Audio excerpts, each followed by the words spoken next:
All right, number 6 of 10 with Ty.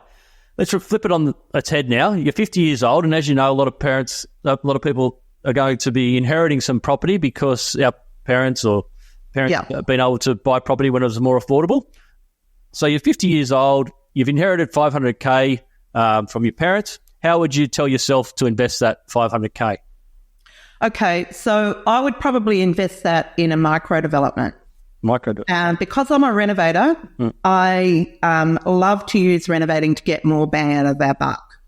So what I would do is buy a house on a block that was big enough to subdivide, hopefully 1 into 3. So we have the house on one and then 2, if it was a corner block, 2 on the back. I would renovate the house and sell it off after I'd subdivided it, and so I could cash flow the project.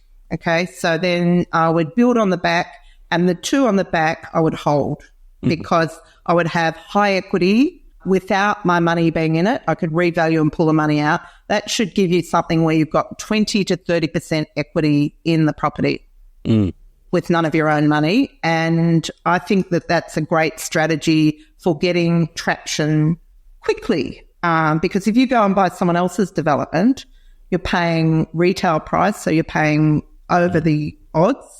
Whereas if you can do it your own and you can use the reno to increase your equity in it, does that make sense? Yeah, absolutely. Have you done one of these yourself?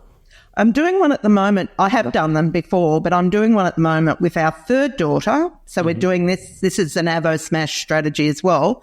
But this time we're putting a duplex on the back and we'll each have an investment property out of it. Yeah. Very good. Very good. I love it.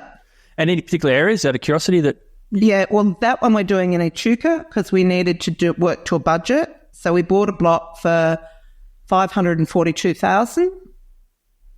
It didn't get flooded, so during the floods. And, so we just started the reno. We'll finish that in July and then we'll be moving on to the next stage of it. Yeah. Fantastic. Cool. Yeah.